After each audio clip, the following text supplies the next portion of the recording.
Hello everyone. In this video, we are going to look for the solution of my data science assignment, which was submitted by me and submitted to Sir Dr. Shaligram Prajapati sir. So let's begin. Question number one. It was about the exploring supervised versus unsupervised learning. Understanding the foundational difference between supervised and it's crucial for data scientists. This section dwells into their core concept, exemplary algorithms and appropriate use case scenario. तो इस question में हमें supervise versus unsupervised learning के बारे में बात करनी है.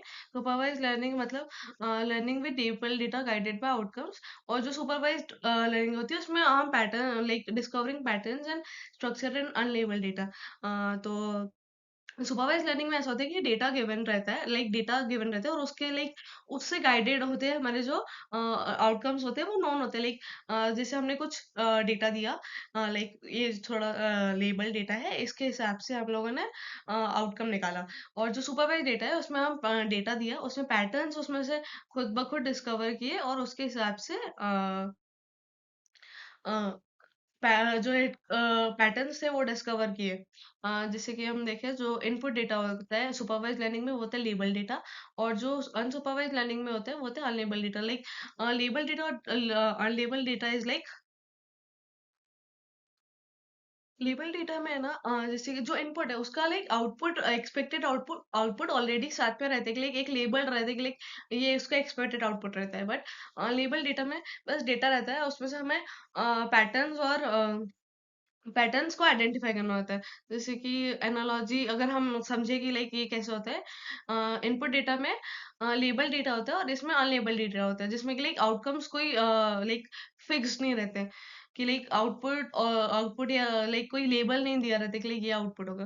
गोल होता है कि हमें आउटपुट प्रिडिक्ट करना है अनसीन डेटा का. जो लेबल डेटा है उससे हम एनालाइज करके अनसीन डेटा जो अब दूसरा आएगा उसके लिए हमें आउटपुट प्रिडिक्ट करना है, और इसमें हमें जो अनलेबल डेटा होता है इसमें हिडन पैटर्न्स को डिस्कवर करना होता है. और analogy like learning with a teacher, learning without a teacher. Like अगर हमें कोई टीचर रहेगा तो वो हमें समझाएंगे, बट उससे हमें और कुछ सीखना रहेगा. बट जो बिना टीचर्स के लिए खुद से लाइक एक्सप्लोर करना, सब चीज हर जगह से एक्सप्लोर करके वैसे सीखना. So in supervised learning, so the model learns from a data set where each input is paired and with an output label. The goal is to learn a mapping function from input variable to an output variable, so that y equals to y, this function can predict a output for new and seen outputs. In supervised learning में क्या होता है कि जो data set होता है ऐसे given होता है कि ईच इनपुट एक आउटपुट के साथ में पेयर किया जाता है और एक मैपिंग फंक्शन बना सकते हैं. लाइक इस इनपुट का ये आउटपुट है, इस इनपुट का ये आउटपुट है. सो इससे हमें लाइक एक लाइक फंक्शन बन गए y equals to f x, और इस फंक्शन से हम अब नेक्स्ट जो अनसीन डेटा होगा उसको प्रेडिक्ट करते हैं कि लाइक अगर हमें लाइक कोई इनपुट दे रखा है, उसका एक आउटपुट हमें लाइक हमने पहले से दे रखा है. अब जब जो नया आएगा डेटा उसके लिए हमें इस लाइक सीन इनपुट से और सीन आउटपुट से हमें अब डिसाइड करना है कि लाइक अब इसका आउटपुट क्या होगा. लाइक हम देख सकते हैं क्लासिफिकेशन और रिग्रेशन में यूज होती है सुपरवाइज लर्निंग.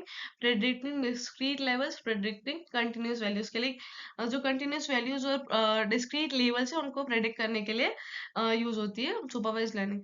एल्गोरिथम्स लीनियर, कौन कौन सी एल्गोरिथम्स सुपरवाइज लर्निंग बेस्ड होती है linear regression, logistic regression, support vector machine, decision trees, and random forest.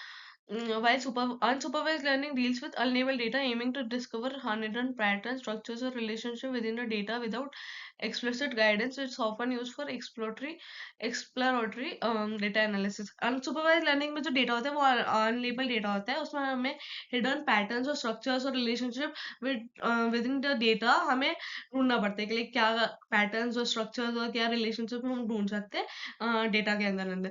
तो इसके टास्क होते हैं क्लस्टरिंग, ग्रुपिंग करते हैं जो सिमिलर डेटा पॉइंट्स उनको साथ में, और रिडक्शन करते हैं जो रैंडम वेरिएबल्स को रिड्यूस करके. तो इसमें अनसुपरवाइज्ड लर्निंग कौन कौन सी एल्गोरिथम्स में यूज होती है. K means clustering, hierarchical clustering, principal component analysis and एनालॉगमेंट डिटेक्शन. सुपरवाइज्ड लर्निंग के सिनेरियो होते हैं इमेज रिकग्निशन के. लाइक हमने ये इमेज दे दी, इसका आउटपुट हमने बोला ये, बट अगर इससे सिमिलर इमेज जब आई तो उसका भी आउटपुट यही होगा, ये प्रिडिक्ट करना सुपरवाइज्ड लर्निंग में होता है. स्टॉक प्राइस प्रेडिक्शन के लिए पुराने लाइक स्टॉक्स का हमने इनपुट दिया कि लाइक ऐसा ग्राफ था तो ये उसका आउटपुट है, तो अब जो नया ग्राफ आएगा उसका भी वो ऐसे हिसाब से प्रेडिक्ट कर सकते हैं। और अनसुपरवाइज लर्निंग में कस्टमर सेगमेंटेशन और डेटा का कंप्रेशन। Question number two है hypothesis space and find the S algorithm.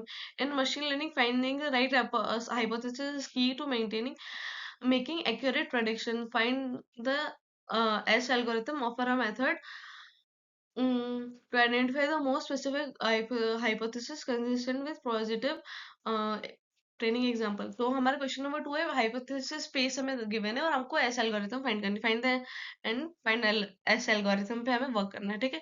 तो हमें एक्सप्लेन कर रहा है the concept of hypothesis space in machine learning and explain the finders algorithm भी हमें एक्सप्लेन करनी है, और हमें find hypothesis by finders algorithm for this data set. तो हमें हाइपोथेसिस स्पेस मशीन लर्निंग में कैसे यूज होती है उसका लाइक कंसेप्ट हमें एक्सप्लेन करना है, और फाइंडर्स एल्गोरिथम क्या होती है वो एक्सप्लेन करनी है, और फाइंडर्स एल्गोरिथम से इस डेटा सेट के हाइपोथेसिस फाइंड करनी है।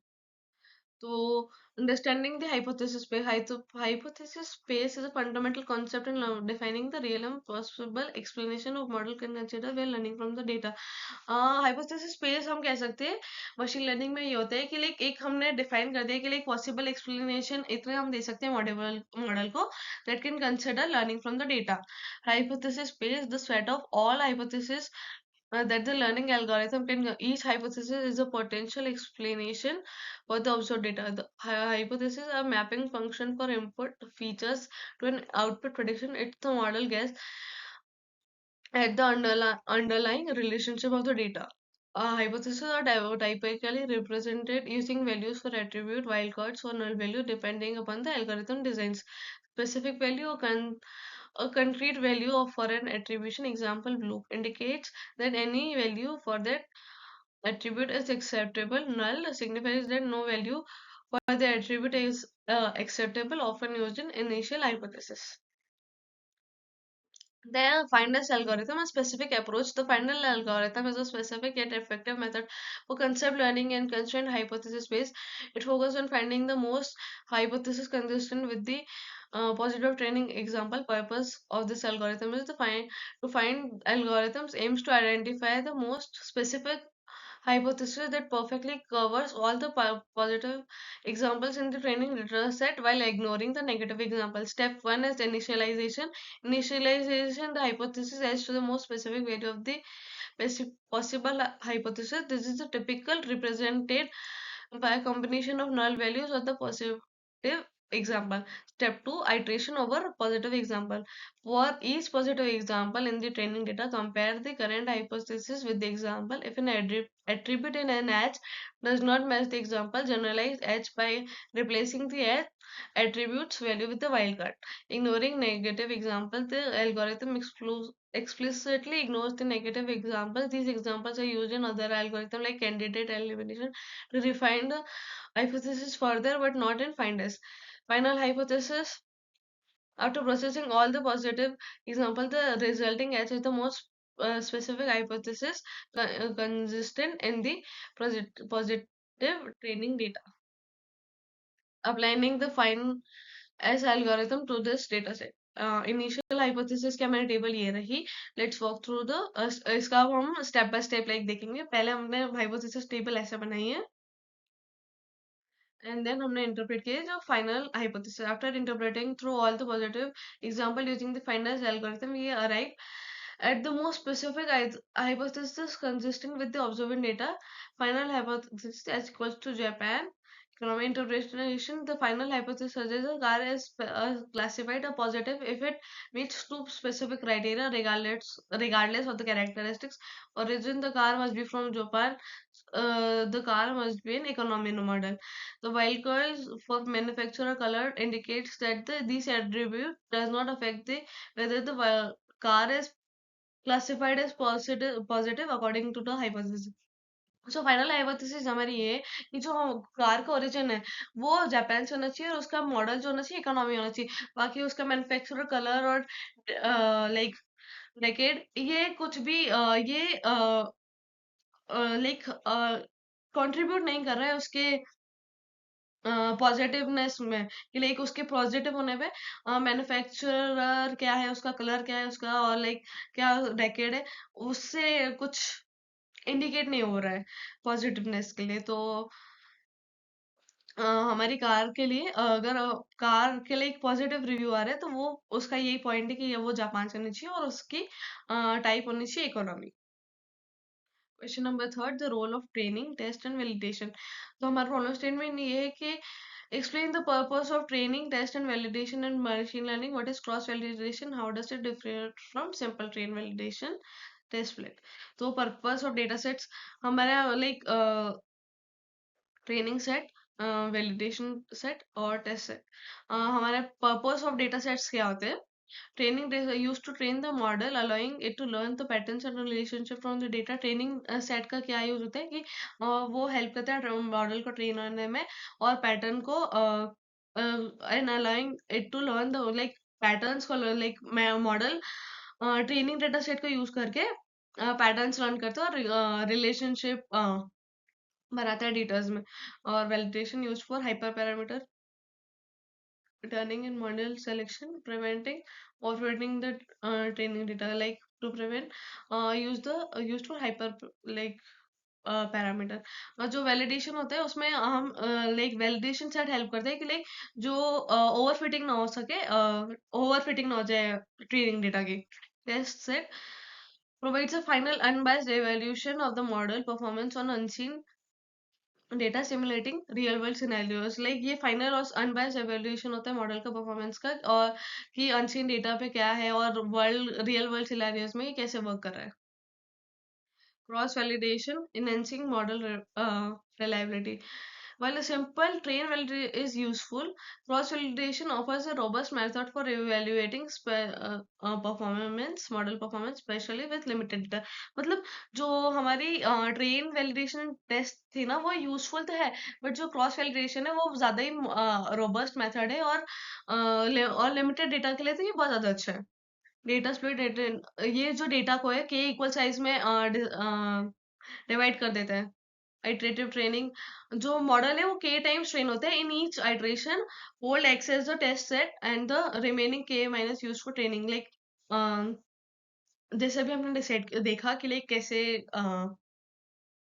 जो पहले ना डेटा स्प्लिट हो रहा है के इक्वल साइज में, और उस डेटा को के टाइम्स हम आइटरेट कर रहे हैं, और वो जो पहला फोल्ड है वो टेस्ट सेट के जैसे एक्ट कर रहा है, और बाकी के जो रिमेनिंग के माइनस वन है वो ट्रेनिंग के लिए यूज हो रहे हैं। Performance averaging, the performance metrices for each the K iteration are average to provide a single more reliable estimate. तो इन के इटरेशंस का एक एवरेज निकाला जाता है जिससे एक सिंगल हमें मोर रिलायबल एस्टिमेट मिलता है मॉडल की परफॉर्मेंस का। क्रॉस वैलिडेशन के फोल्ड डेटा स्प्लिट, डेटा को पहले स्प्लिट होता है, फिर के टाइम्स उस मॉडल को ट्रेन किया जाता है। तो जो के फोल्ड होता है कि लाइक फर्स्ट फोल्ड में वो उसको टेस्ट सेट की तरह यूज करता है, बाकी के जो रहते हैं फोल्ड उसको ट्रेनिंग सेट की तरह से यूज करता है। This method provides a more stable and less bias solution.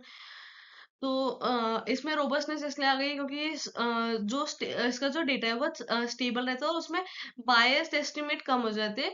तो सारे like biased estimate of model थोड़ा लाइक बायस्ड एस्टिमेट मिल पाता है हमें मॉडल के परफॉर्मेंस को, और जो डेटा गिवन होता है वो सारे डेटा पॉइंट्स का हम एक एग्जैक्ट वन साइड बना लेते हैं। Reduce variance, it mitigates the impact of signal lucky or unlucky split, are leading to more reliable performance and better hypermeter tuning. Question number 4, demystifying classification metric. Understanding the performance of classification models goes beyond simple accuracy. This section will walk you through the essential metrics like precision, recall, FN score using a practical example to highlight their significance. Confusion metrics का breakdown हम यहाँ पे देख रहे हैं। True positive, true negative, false positive, false negative. 6 instances correctly identified as positive, 8 instances correctly identified as negative, ये हमें given है, हमें total 20 number of observation given है, तो 8 हमारे टीपी में जा रहे, 8 हमारे टीएन पे जा रहे, और 2 हमारे एफपी पे जा रहे, और 4 हमारे एफएन पे जा रहे। तो हमें using these values from a confusion matrix we calculate, हमने कैलकुलेट किया एक्यूरेसी क्या है, प्रिसीजन क्या है। एक्यूरेसी हमने कैसे कैलकुलेट करी, इस फॉर्मूला से, टीपी प्लस टीएन से 6 प्लस और डिवाइडेड पे जो टोटल हमारे ऑब्जर्वेशन से। तो एक्यूरेसी हम देखें तो मेजर्स करेक्ट आई है हमारी 0.70। प्रेसिजन हमने कैलकुलेट किया है टीपी में डिवाइड किया है टीपी प्लस एफपी का, तो हमारी प्रेसिजन आई है 0.75। रिकॉल के लिए भी हमने ये वाला फॉर्मूला यूज की, 0.60 आई है उसकी वैल्यू। स्पेसिफिसिटी की हमारी वैल्यू आई है 0.80। F1 स्कोर की हमारी वैल्यू आई है 0.67, और टाइप एरर और फॉल्स पॉजिटिव रेट की वैल्यू आई है 0.20, और टाइप 2 एरर और फॉल्स फॉल्स नेविगेट रेट की वैल्यू है हमारी 0.40, और ये सब इन्हीं फॉर्मूलाज जो यहाँ पे रिटर्न है इनसे कैलकुलेट किए। प्रेसिजन के लिए टीपी प्लस टीपेन टीएन अपॉन में टोटल है, और प्रेसिजन के लिए टीपी अपॉन में टीपी प्लस एफपी है। रिकॉल के लिए TP plus divided by TP plus FN है। स्पेशलिटी के लिए TN divided by TN plus FP है, and so on. Why precision recall matter more than accuracy? While accuracy provides a general sense of model performance, it can be misleading, especially in a scenario with imbalanced dataset. Precision recall offer a more nuanced understanding of focusing of aspects of correct and incorrect prediction. Accuracy's pitfall, imbalanced dataset. Only consider a dataset where 95% of cases are negative and only 5 are positive. Thus, simply model predict negative for all cases would achieve 95 accuracy while numbering numerically high. This model is useless as it fails to identify any positive cases. In such situation, recall and recall matters. Accuracy alone can be deceptive when one class significantly outnumber the others. Always select the matrix. तो हम ये कह सकते हैं कि like precision accuracy पे हम singly depend नहीं हो सकते, क्योंकि वो मिसलीडिंग भी हो सकती है कभी कभी। जैसे कि अगर कभी हमारा लाइक गिवन है कि जैसे हमारा 95% केसेस नेगेटिव है और 5% पॉजिटिव है, तो हम ये समझ लेंगे कि चलो 95% एक्यूरेसी, तो हम इसको करेक्ट मान लेंगे। बट 95% रॉन्ग केसेस में ये सही है, ना कि लाइक पॉजिटिव केसेस में। तो हम इसलिए रिकॉल और प्रिसीजन भी इम्पोर्टेंट है। एक्यूरेसी हमेशा लाइक हमें एक like accuracy one of the factor हो सकती है, नॉट ओनली फैक्टर हो सकती है। हम ये कह सकते हैं प्रिसिजन और रिकॉल दोनों ही मैटर करेंगे। कभी भी कभी कभी एक्यूरेसी हमारी डिसेप्टिव भी हो सकती है। व्हेन टू कब हमें प्रिसिजन को प्रायोरिटाइज करना चाहिए। Minimize false positive. Precision is a crucial when the cost of a false positive is high. It ensures that when model predicts something is positive, it is indeed very likely to be positive. तो precision को हमें prioritise तब करना चाहिए जब हमें false positive बहुत ज्यादा हो, कि like false precision is when the cost of fall like false positive का कॉस्ट हाई होता है, तब हमें प्रिसिजन का यूज करना चाहिए। It ensures that when a model predicts something positive, it is indeed very high likely to be positive. So हमें like like precision को तब प्रायोरिटाइज करना चाहिए जब हमारा फॉल्स पॉजिटिव हाई होता है। फॉर एग्जांपल स्पैम लाइक कब हमें प्रेसिजन को प्रायोरिटाइज करना चाहिए, उसका एग्जांपल है हमारा spam detection in an email spam filter. A false positive means a legitimate email is incorrectly marked as spam. This can lead to important communication being missed, which is highly undesirable. High precision ensures that very few legitimate mails end up in the spam folder. Question number 5: the power of dimensionality reduction. In the world of machine learning, datasets often come with a multitude of features, many of which may be redundant, irrelevant, or highly correlated. Dimensional reduction is a technique used to reduce the number of features in a dataset while retaining the most of the important information. मतलब dimensional reduction means कि हमारे जो कुछ features ऐसे होते हैं कि like जो बार बार आ रहे होते हैं, या फिर इररिलेवेंट होते हैं, या फिर हाईली कोरिलेटेड होते हैं, तो उनको हम लाइक हमें ऐसे लाइक फीचर्स को लाइक रिड्यूस कर सके, क्योंकि हमारे डेटा सेट में ऑलरेडी और बहुत भी इम्पोर्टेंट इंफॉर्मेशन रहती है, तो लाइक हम जो इम्पोर्टेंट इंफॉर्मेशन है उसको रिटेन कर सके, और जो इररेलेवेंट है या रिडंडेंट है उसको एक ही बार रखे, ज्यादा उसकी रिडंडेंसी कम करे अगर वो बार बार कहीं कहीं आ रही है, उसको एक ही बार रखे, और इररेलेवेंट डेटा को तो हटा ही दे, और जो लाइक बट ये सब करते वक्त भी, इन फीचर्स को हटाते वक्त भी हमें ये ध्यान रहना है कि जो हमारा मोस्ट इंपॉर्टेंट इन्फॉर्मेशन है वो हमेशा रिटेन हो। तो हमें डायमेंशंस को रिड्यूस करने की नीड क्यों होती है कि like by be reduce dimension. First is reduces overfitting. By removing noises and irrelevant features, the model is less likely to learn from spurious patterns and the training, leading to better generalization and unchain data. मतलब अगर हम फालतू की noise और ये सब irrelevant features को remove कर दे, तो like by removing is less likely to learn from spurious pattern. तो मतलब जो हमारा डेटा है कि वो पैटर्न्स फिर जो अनसीन डेटा पे वो बेटर जनरलाइजेशन कर सकता है।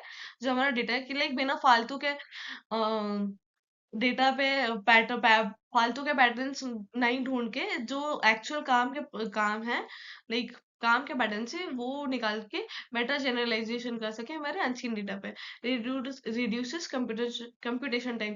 Fewer features mean less data to process, resulting in faster training times and more efficient model execution.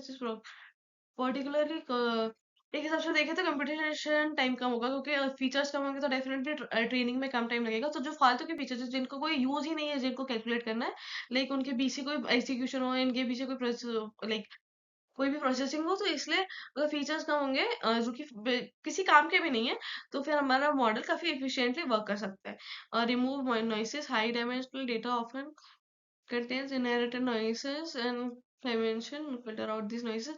तो वो जो noises होती है ना, इनको रिमूव किया जा सकता है जब हम रिड्यूस करते हैं डायमेंशन को। ये सारी noises, फालतू की जो noises होती है, जो रिमूव हो जाती है, तो फिर हमारा मॉडल होता है जो कि एक्चुअल फोकस कर सकते हैं कि लाइक जो एक्चुअल रिलेशनशिप है उस पर फोकस कर सकते हैं, बिना है कि किसी भी noises से वो डिस्टर्ब हो।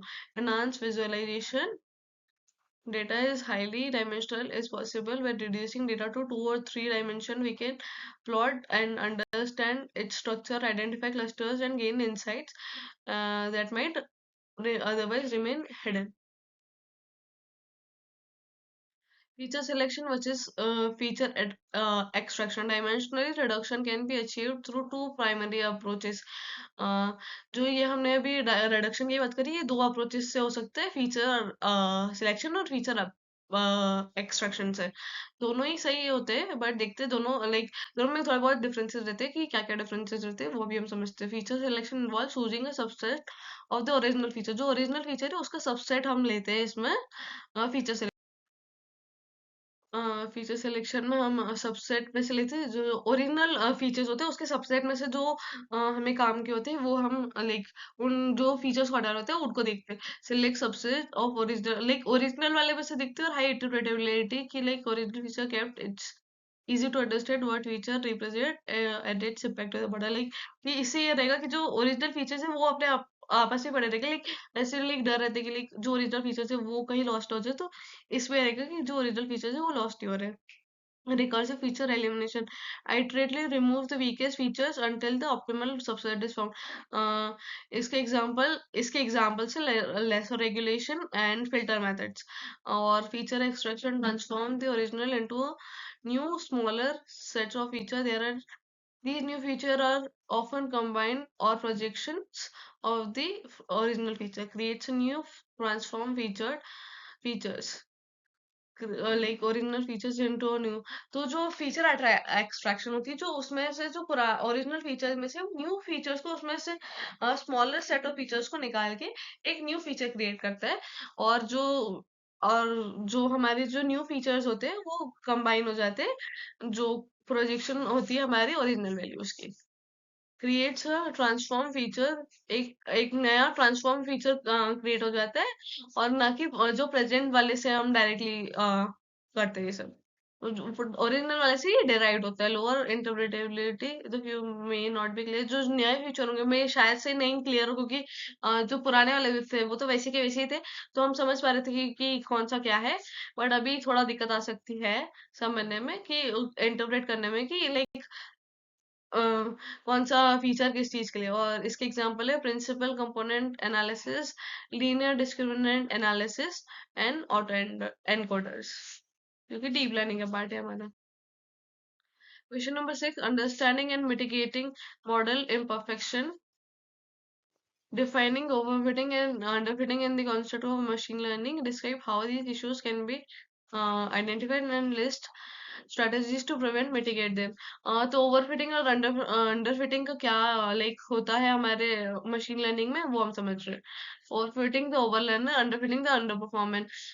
N overfitting model perform exceptionally well but poorly on unseen data. Like जो हमारा ओवरफिटिंग डेटा है वो ऐसे तो बहुत अच्छा वर्क कर रहा है, ऐसे लाइक जब ट्रेनिंग डेटा है उस पे तो बहुत अच्छा वर्क कर रहा है, बट जो अनसीन डेटा है उस पे वो अच्छे से वर्क नहीं कर पा रहा है, क्योंकि ये मेमोराइज तो कर दे रहे हैं ट्रेनिंग के एग्जांपल, बट उससे जो नॉइसेस और रेलेवेंट डिटेल्स है वो भी वो उसने कैप्चर कर ली। तो जो इंडस्ट्री के लिए लाइक जो एक्चुअल रिक्वायर्ड हमें वो लर्निंग और पैटर्न्स उसके चाहिए थे वो नहीं कर पाया है मॉडल। तो ओवरफिटिंग में नॉइसेस भी लर्न हो जाती है और high training accuracy, but testing accuracy low हो जाती है, क्योंकि like बहुत ज्यादा बड़ा डेटा सेट हो चुका है अब। तो जो नॉइसेस वाला है उसमें से भी उसने पैटर्न एक्सट्रैक्ट किए, तो देख इतने सारे उसमें से एक्सट्रैक्ट कर रहे हैं, तो जो इररेलेवेंट है वो भी, तो ना उसको अच्छा कर पाया ना तो इसको अच्छा कर पाया वो। तो मतलब ऐसा हो गया, नॉइसेस भी आई गई, तो मतलब सब कुछ थोड़ा थोड़ा ही हो पाया, तो लाइक जो चीज एक्चुअल में नीड थी वो अच्छे से नहीं हो पाई। और सिम्टम्स के often indicated by hormonal complexity, जब ज्यादा फीचर्स हम डाल देते हैं और इनसफिशिएंट ट्रेनिंग करते हैं हम डेटा की। Underfitting is too simple to capture the underlying patterns, performs पोorly on both training data and unseen data. जो अंडरफिटिंग होता है वो तो उसने ना तो वो तो समझा ही नहीं है जो हमने इतना सारा डेटा था, लाइक वो इतना सारा पैटर्न जो डेटा गिवन था वो उसी से पैटर्न्स में एक्सट्रैक्ट कर पाया, तो वो ट्रेनिंग डेटा और अनसीन डेटा दोनों पे वर्क करता है। तो ये जो मॉडल होता है बहुत सिंपल होता है, लाइक इसकी कैपेसिटी बहुत कम होती है, ये बहुत इसकी लाइक इतना कॉम्प्लेक्स नहीं समझ पाता है ये। तो इसमें जो ट्रेनिंग की एक्यूरेसी होती है वो बहुत लो होती है, और इसकी टेस्टिंग एक्यूरेसी भी लो होती है, लाइक इसका पूरा ही परफॉर्मेंस, ओवरऑल परफॉर्मेंस अच्छा नहीं होता है। और symptoms can arise from model that is not complex enough and having too few features. Like अगर इसमें बहुत ज्यादा फीचर्स हो जाते हैं वो भी प्रॉब्लम है, बहुत कम फीचर्स हो गए वो तो और ज्यादा प्रॉब्लम है, लाइक फिर तो वो जो ट्रेनिंग डेटा था उस पर भी नहीं समझ पा रहे हैं। तो स्ट्रेटजीज फॉर मिटिगेशन, लेके हम कैसे प्रिवेंट कर सकते हैं ओवर फिटिंग होना और अंडर फिटिंग होना। Cross validation, regularization, more data, feature engineering and early stopping are the ways जिससे हम ये overfitting and underfitting को से बच सकते हैं। Cross validation helps to access the model with generalized and independent data set by parsing data into multiple folds. It provides a more robust estimate of model performance and help detect overfitting. Regularization techniques like L1 and L2 regularization add a penalty to those loss function for large coefficient, discouraging overly complex models and reducing overfitting. More data, increasing the amount of diverse training data, can help the model learn more robust patterns and analyze better, thereby reducing the both overfitting and underfitting. Early stopping during iterative trainings, example neural networks, stopping the training process when the performance on a validation set start to degrade, even if the training error is still decreasing, prevents overfitting. Feature engineering, careful selection or creation of relevant features.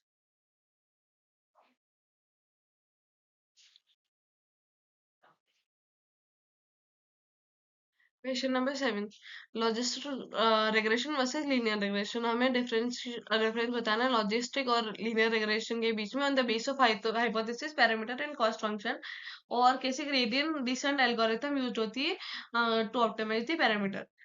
तो code difference क्या होता है hypothesis function में, ये हमारी है सो हमें यहाँ पे कोड डिफरेंस दिए गए हैं हाइपोथेसिस फंक्शन के बेसिस पे, आउटपुट टाइप के बेसिस पे, कॉस्ट फंक्शन के बेसिस पे और पैरामीटर के बेसिस पे। ये है हमारा लीनियर रिग्रेशन का और ये हमारा लॉजिस्टिक रिग्रेशन का। तो हाइपोथेसिस फंक्शन का क्या होता है, स्ट्रेट लाइन और हाइपरप्लेन, और हमारे लॉजिस्टिक रिग्रेशन होते हैं segment function transform linear output to probabilities, output type continuous values, और इधर होता है probability between 0 and 1। Cost function means mean square error, which penalizes the square difference between predicted and actual values. Log loss, designed to analyze confident incorrect prediction more heavily.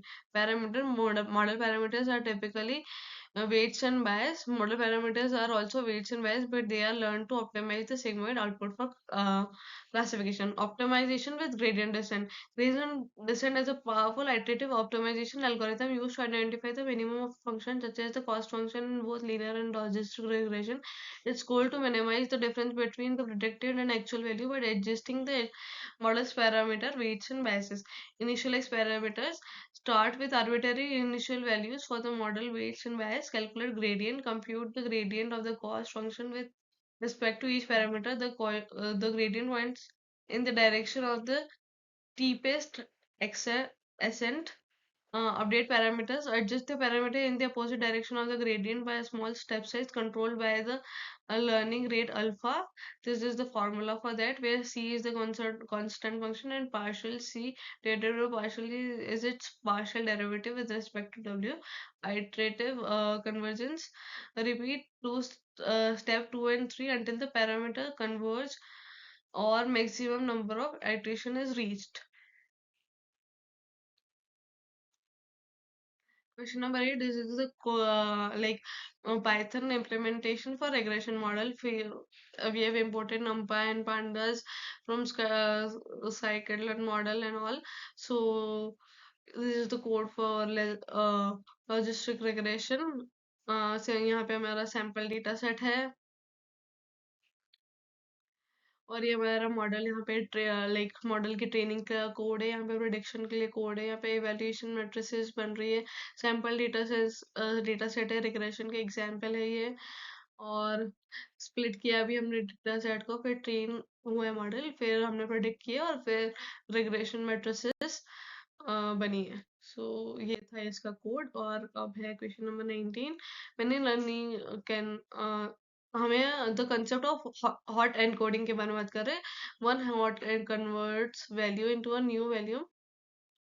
हमें इसमें इस question में हमें discuss करना है कि जो one hot encoding होती है वो कैसे वर्क करती है। कन्वर्ट्स, तो one hot encoding converts each category value into new value and assign 1 to the corresponding value column and 0 to all the other columns for the particular row. This process avoids the problem of original relationship when none exist. तो हमारा example है, consider कर ले हमारे पास mango है, apple है and fruit oranges है, और ये उसका डेटा सेट है, ये हमारी एनकोडेड टेबल है। After applying one hot encoding हमारी डेटा सेट का ट्रांसफॉर्मेशन कुछ ऐसा दिख रहा है। तो question number 10, why KNN is considered as lazy learning discuss के नियरेस्ट नेबर्स। तो हमारे पास ये टेबल दी गई है जिसमें हमें कंसिडर ये हमें टेबल दी गई है जिसमें पर्सन की आईडी, हाइट, एज और वेट गिवन है, और ये जो लास्ट नंबर का जो वेट है वो मिसिंग है, तो हमें प्रेडिक्ट करना है weight based on their height and age. So why KNN is called lazy learning? KNN stores training data and does not build and does no model building or parameter estimation at training time. तो KNN बस store कर देता है training data को, कोई model building नहीं करता है और पैरामीटर का कोई एस्टिमेशन भी नहीं करता है ट्रेनिंग टाइम पे। All computation is done at query time, that's why it's called lazy. जितने भी कंपटीशन है जैसे कि neighbours, finding neighbours, computing distance, predicting, ये सब क्वेरी के टाइम पे जब हम एक्चुअल क्वेश्चन पूछ रहे हैं तब वो ही करते हैं। तो इस लाइकली पहले से कुछ प्री परफॉर्म नहीं रहते, जब क्वेरी पूछी जाती है, क्वेरी होती करी जाती है तभी वो वो वर्क करता है। तो it's called easy. What KNN does for new input here, D1 is जैसे हमें लाइक केएनएन करता क्या है, हमारा इनपुट हमको इनपुट मिला है जिसमें हाइट हमारी 5.5 है और हमारी एज है 38, और हमें अभी वेट कैलकुलेट करना है। उस D11 पर्सन का, वो आईडी नहीं नहीं, जो आईडी वाला लाइक 11 आईडी का जो पर्सन है ना, उसके लिए उसकी हमें हाइट दे रखी है और एज दे रखी है, हमको उसका वेट कैलकुलेट करना है। तो compute distance between the new point and every training point using features height and age. तो अभी सारे जो न्यू पॉइंट्स और जितने ट्रेनिंग पॉइंट्स हैं उनके बीच में डिस्टेंस कैलकुलेट करेगा, सिलेक्ट करेगा जो के क्लोजेस्ट नंबर मेंबर्स होंगे, नेबर्स होंगे बाय डिस्टेंस, लाइक कितने नेबर्स क्लोज थे उसके डिस्टेंस में, कितने ज्यादा कितने नेबर्स क्लोज थे, with the help of like ये हाइट और एज का ये लो जो उसने डिस्टेंस, पहले तो हाइट और एज के बेसिस पर डिस्टेंस कैलकुलेट होंगी। सारे हाइट और एज के लाइक हर पर्सन की हाइट और एज के हिसाब से डिस्टेंस कैलकुलेट होगी, और उसमें से जो के क्लोजेस्ट नेबर्स होंगे वो सिलेक्ट किए जाएंगे। और फॉर रिग्रेशन, अब जब वेट प्रिडिक्ट करना है, एवरेज रिटर्न हो जाएगा जो नेबर्स के वेट होंगे, और classification returns the majority class among numbers. So important choice और नोट्स हमारी कह सकते हैं distance metric Euclidean is common in if features are on different scales. हाँ, तो हमारे डिस्टेंस मैट्रिक्स अभी हमें इंक्लूडियन डिस्टेंस हमारी सबसे ज्यादा कॉमन रहती है, बट अगर हमारे जो स्केल्स में अगर हमारा डेटा होता है तो फिर वो जेड स्कोर का यूज होता है, और केस सिलेक्शन के लिए हम मोर वेरिएंस और लाइक स्मॉल होना चाहिए, जो हमारा सिलेक्शन है वो स्मॉल होना चाहिए, मतलब वेरिएंस बहुत ज्यादा है। अगर वेरिएंस बहुत ज्यादा के लिए बहुत ज्यादा डिफर कर रही है वैल्यू, अगर के की सिलेक्शन बहुत छोटी आ रही है तो, अगर के की सिलेक्शन लाइक ज्यादा है, लाइक सीधी बात है, अगर क्लोजेस्ट नेबर्स ज्यादा है, इसका मतलब बहुत ज्यादा लोग क्लोज थे उस वैल्यू के, तो मतलब उसका वेरिएबल लाइक जो लाइक डेटा सेट था वो थोड़ा स्क्वीज था, उसके बीच में ज्यादा वो नहीं था, लाइक गैप्स बहुत ज्यादा नहीं थे।